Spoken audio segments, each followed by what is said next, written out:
Alors, ça, ce sont des choses à bannir. Nous sommes des Congolais. Nous devrions tabler sur la compétence, sur l'expertise. Et bien entendu, ensuite, stabiliser des populations rejetées par d'autres pour des motifs injustifiés. Depuis, ça fait plus de 3 décennies, il y a des gens qui continuent à réclamer qu'ils sont rejetés. À tort ou à raison. Mais écoutons puisque c'est qu'ils veulent. Essayons d'entrer à profondeur de ce qu'ils veulent. C'est la raison pour laquelle, à un moment donné, on peut faire semblant de trouver des solutions, et à la fin, c'est la même chose qui se répète. C'est ce qui justifie que non. L'AFDL, pourquoi on n'a pas fini? RCD, RCD, pourquoi on n'a pas fini? CNDP, M23, et aujourd'hui Alliance Fleuve Congo, ça signifie qu'il y a un problème que nous refusons, ou que nous faisons semblant de résoudre, mais que nous refusons de résoudre. C'est ce qu'on appelle les causes profondes. Pourquoi alors le fleuve? Parce qu'il y a l'alliance d'un côté où il faut mettre les gens ensemble. Mais maintenant, pourquoi le fleuve Congo? Le fleuve Congo, en des termes ramassés, c'est l'un des plus grands fleuves au monde. Mais il a une particularité, qu'au Congo, le fleuve part du sud au Katanga. Il passe par les Kivu, l'ancienne orientale, l'ancien Équateur, l'ancien Bandung, jusqu'au bas Congo à l'océan, en passant par Kinshasa. Si bien que la partie centrale du pays est plus ou moins arrosée par son bassin, constitué de grandes rivières comme Sankuru, Kasaï, Kwilu, Lomami. Et toutes ces fleuves se déversent, toutes ces rivières constituant, qui sont des affluents et des confluents du fleuve Congo, constituent son bassin et ils se jettent tous au même fleuve pour arriver à l'océan. C'est le symbole de l'unité. Et vous verrez que sur les 26 provinces de la République, il n'y a aucune province qui n'a pas un ruisseau ou une rivière qui jette ses eaux dans le fleuve. C'est le symbole de l'unité donc. Mais le fleuve Congo est aussi, il faut reconnaître, c'est le fleuve, c'est le bassin qui nous donne la vie, l'eau représentant la vie. Troisièmement, le fleuve Congo est une machine infrastructurelle très importante. Vous avez Inga au niveau du Congo central.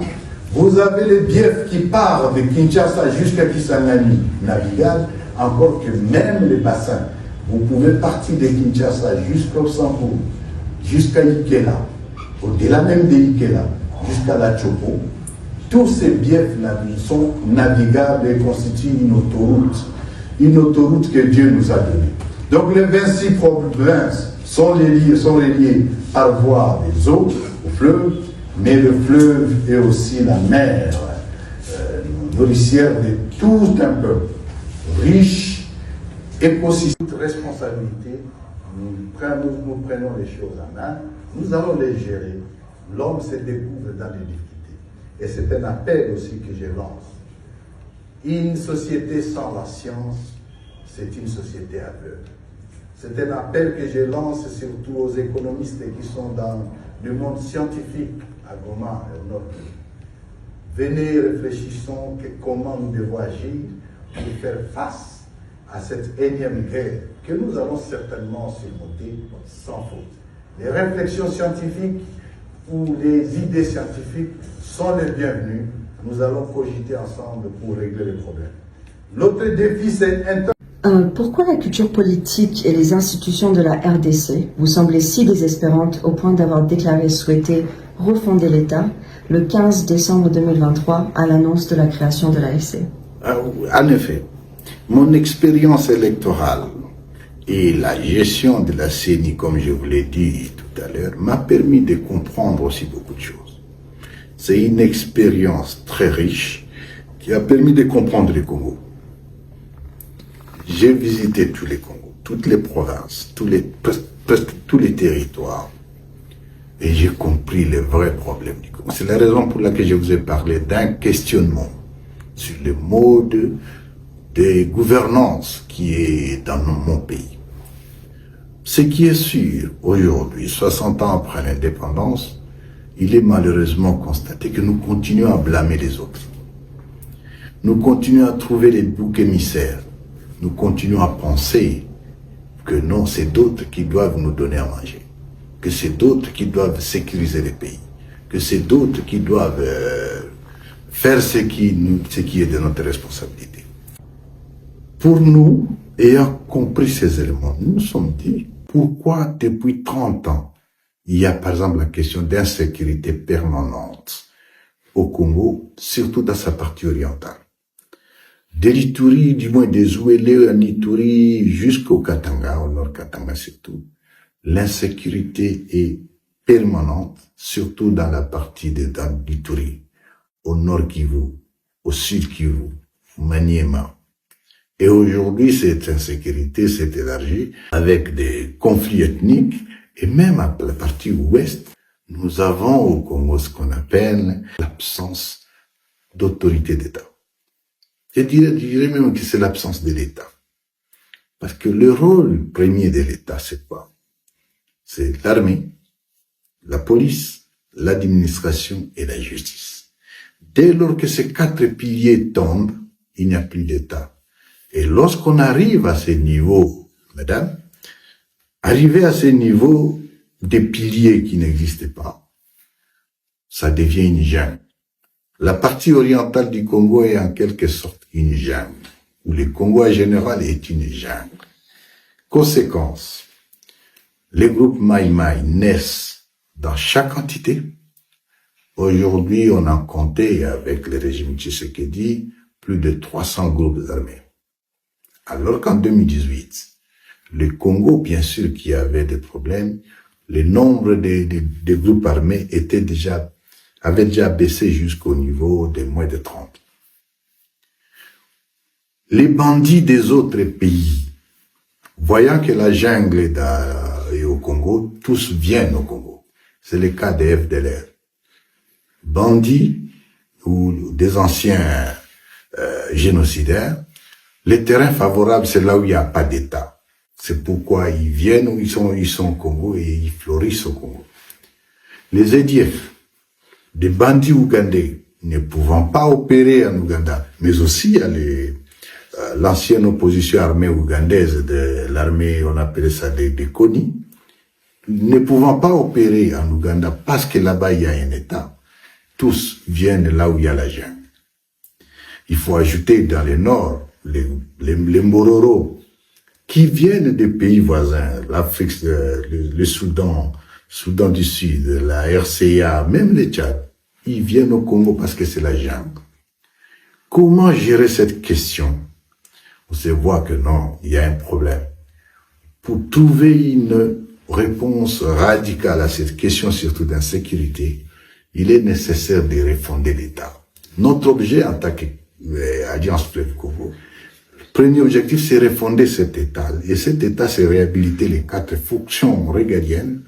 Les 4 fonctions régaliennes de l'État dont je viens de parler, l'armée. Nous n'avons pas, vous voyez comment les FARDC, comment ils se comportent. La police, il n'y en a pas. L'administration, c'est la corruption qui a élu domicile. Et surtout la justice qui est plus que malade. Une justice qui obéit aux ordres d'un dictateur. Voilà, c'est ce qui fait que non, la solution radicale serait celle-là. Mais la notion de la démocratie aussi. Oui, nous avons eu 4 cycles électoraux. Comment la démocratie se comporte? Et comment quelqu'un qui est arrivé au pouvoir, de la façon dont on connaît, essaie d'ériger une démocratie, une dictature sauvage. Tout cela, c'est ce qui nous a amené à dire, oui, il nous faut refonder d'abord l'État. L'abandon, je dirais, pas l'abandon, la démission à ses fonctions. M. Tshisekedi a permis plus ou moins de croire aux Congolais que pour défendre la République, il faut inviter les mercenaires et non son armée. Il faut inviter les Burundais. Il faut inviter les Ougandais. Il faut inviter, je ne sais pas, plusieurs armées qui opèrent ici, madame, aujourd'hui, parce qu'on parle souvent du Rwanda. Au Congo, parce qu'il n'y a pas d'État, quels sont les pays qui sont opérationnels au Congo? Le Burundi est au Congo. Les FDLR rwandais sont au Congo. Les EDF ougandais sont au Congo. Les Ougandais, même officiels, sont au Congo, l'armée. Vous avez les Sud-Africains qui sont au Congo. Les Tanzaniens sont au Congo. Les Malawites sont au Congo. Mercenaires européens qui étaient au Congo. Je ne sais pas s'ils sont tous partis. Et quand ils regardent les différents contingents de la MONUSCO, c'est une dizaine de nationalités qui sont au Congo. Ça montre qu'au Congo, c'est tout le monde qui est là. Chacun poursuivant son intérêt, juste parce que le Congo lui-même n'a pas un État. C'est pourquoi il faut refonder l'État. C'est la raison pour laquelle nous devons refonder l'État pour permettre à ce que le Congo vive comme les autres pays. Je voudrais parler ici du fait que nous devant cette faillite de l'État et devant le fait qu'il y a la dictature qui était là, ensuite, en plus, la question de la mauvaise gouvernance. Mais la mauvaise gouvernance du régime de Kinshasa, qui fait qu'en 6 ans, M. Tshisekedi a divisé le pays. Mais pour M. Tshisekedi, au mieux, c'est sa tribu, et au pire, c'est plutôt sa famille. Nous sommes dans un pays mosaïque d'ethnies, plus de 450 ethnies, mais toutes les fonctions devraient revenir à sa tribu. Il a mené un tribalisme sauvage, le népotisme, et que au-delà de tout, cela ne pouvait pas nous laisser comme ça. Il faut y ajouter les détournements. Mais sur le plan politique, la répression des opposants, avec le régime de Kinshasa, l'opposition vous amène soit à la mort, soit à l'emprisonnement ou à la condamnation à mort, soit alors en exil. Mais la situation particulière est plutôt en Ituri, où les tueries, surtout dressées contre la communauté Hema, a poussé des milliers d'Ituriens qui sont aujourd'hui en exil, plus ou moins en Ouganda, au Kenya, au Rwanda et en Tanzanie et ailleurs. Ça, c'était sur le plan politique. Mais sur le plan politique aussi, il faut parler de son illégitimité. Tout le monde sait que M. Tshisekedi n'a pas gagné l'élection. Ni en 2018, et moins encore en 2023, où il a carrément fabriqué des chiffres en faisant une élection pendant 7 jours, au lieu d'un seul jour. Et tout ça après avoir monté une architecture électorale posée seulement avec les hommes de sa tribu. La Cour constitutionnelle, et les procureurs, et le président de la Cour, membres de sa tribu. Ça, c'est pour la dimension judiciaire des élections. La commission électorale elle-même, le président, membre de sa tribu. En ce qui concerne le financement des élections, que ce soit le ministère des Finances ou la Banque centrale, membre de sa tribu. Alors, quand on va au niveau de la sécurisation des élections, c'est le ministère de l'Intérieur à l'époque, il fallait que ça soit toujours membre de sa tribu. C'est-à-dire que même pour préparer ces élections, on préparait les élections en parlant la langue de sa tribu et ils ont fabriqué des chiffres. Alors cette légitimité ne pouvait nous laisser indifférents. Nous devions agir. Mais quelle était la bonne approche pour ce faire? Oui, il fallait un combat politique, mais quand l'opposition n'a pas de place dans un environnement comme celui-là, nous n'avions pas de choix que recourir à la force.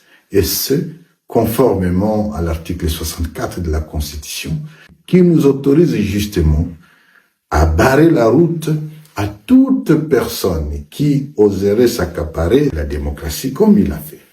Nous sommes donc joints à ceux qui étaient déjà dans la lutte, c'est-à-dire les M23, et nous avons mutualisé les efforts pour créer l'Alliance Fleuve Congo le 15 décembre 2023. C'est quoi l'Alliance Fleuve Congo? C'est devant les problèmes qui se posaient, au-delà des questions politiques, au-delà de l'absence totale d'État, Mais aussi, au-delà du fait qu'il y avait des problèmes de mauvaise gouvernance, il y a un autre problème qui est le problème identitaire. C'est-à-dire que certains compatriotes qui sont rejetés, à qui on renie la nationalité, et c'est depuis toujours, particulièrement la communauté rwandophone et surtout les Tutsis, à qui on refuse la nationalité. Donc, les questions, l'absence d'État, les questions politiques, et puis les questions de mauvaise gouvernance, et cette question identitaire de stigmatisation, de discrimination contre d'autres communautés, surtout du fait que nous, ils parlent le Kinyarwanda, ou à cause de leur faciès, ces quatre éléments nous ont mis ensemble et nous avons créé l'Alliance. L'objectif de l'Alliance, c'est dit donc, en termes simples, y a-t-il une différence entre l'Alliance Fleuve Congo et le M23? Non, c'est plutôt que le M23 est l'une des composantes de l'Alliance Fleuve Congo. C'est-à-dire l'Alliance est composée avec le M23, avec d'autres regroupements dont on n'avait pas en politique, avec les regroupements politiques, avec la société civile, avec d'autres mouvements armés. L'Alliance Fleuve Congo est donc la plateforme à laquelle appartient aussi bien le M23,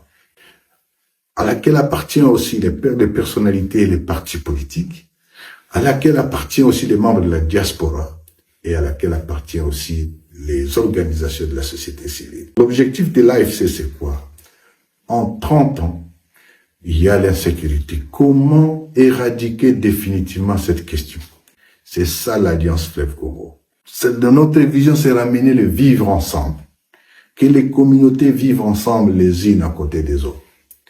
Mais que ça ramène la paix après avoir installé l'État pour permettre la paix, pour permettre la réconciliation des Congolais eux-mêmes, mais vivant en paix au Congo, mais aussi la paix avec la sous-région. Parce que tant que nous serons un non-État, nous serons toujours un fardeau pour les autres. Et les autres auront toujours des justifications d'être au Congo.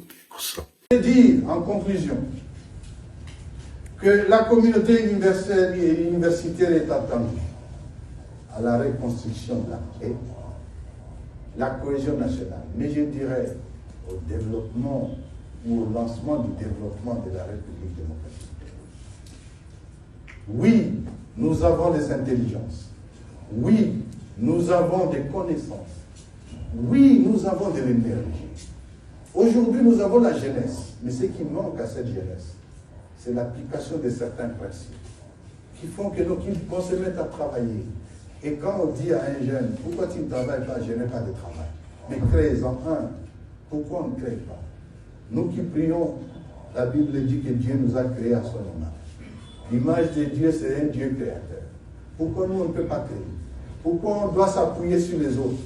Pourquoi on doit toujours avoir la main tendue vers la communauté internationale, vers la Banque mondiale, alors que l'intelligence nous permettrait de nous organiser? Et bien entendu, l'organisation est nécessaire. Et il faut un leadership approprié. Je pense que l'Alliance Fleuve Congo est dans cette logique d'amener cet espoir. Ceux qui sont prêts, je ne suis pas ici venu mobiliser. Non, je n'ai pas besoin de mobiliser ici. J'ai bien d'autres endroits où je peux mobiliser. Mais néanmoins, ceux qui sont prêts pour le développement, pour le changement au Congo, voici l'opportunité que Dieu vous donne. Et de telles opportunités ne viennent pas tous les jours. Ceci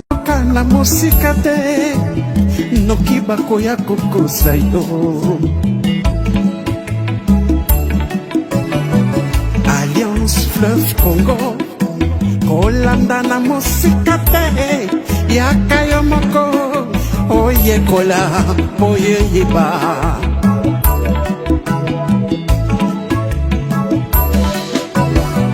Révolution constitutionnelle, et botamine l'article 64, Yabukuli Konzi, Constitution, Corneille Nanga, na Général Makenga, Basangani Bakutani, Mbapengi ba révolutionnaire nyoso ya mboka, na diaspora, pour la unité nationale. lingoma na biso ba Congolais. AFC lingoma na biso ba Congolais. AFC esalami mpona ba Congolais nyonso. Tango yango yo, tango yango yo, tango yango yo, tosangana. Mauvaise gouvernance Namboka, abat le discours de la haine, abat le tribalisme, Tobengani détournement, Tobengani ba fausse promesse. AFC lingi fédéralisme Namboka, AFC ils ont prêché unité Namboka. Biso nyoso loboko na loboko, tosalela mboka na biso. Tobongisa mboka bapangière, lokumu ezongela Congolais, Congolais. Le président Bertrand Bissimois, le Corda, Nyanzibich, Mouroula, AFC, yeah, Lingomba na biso, Lingomba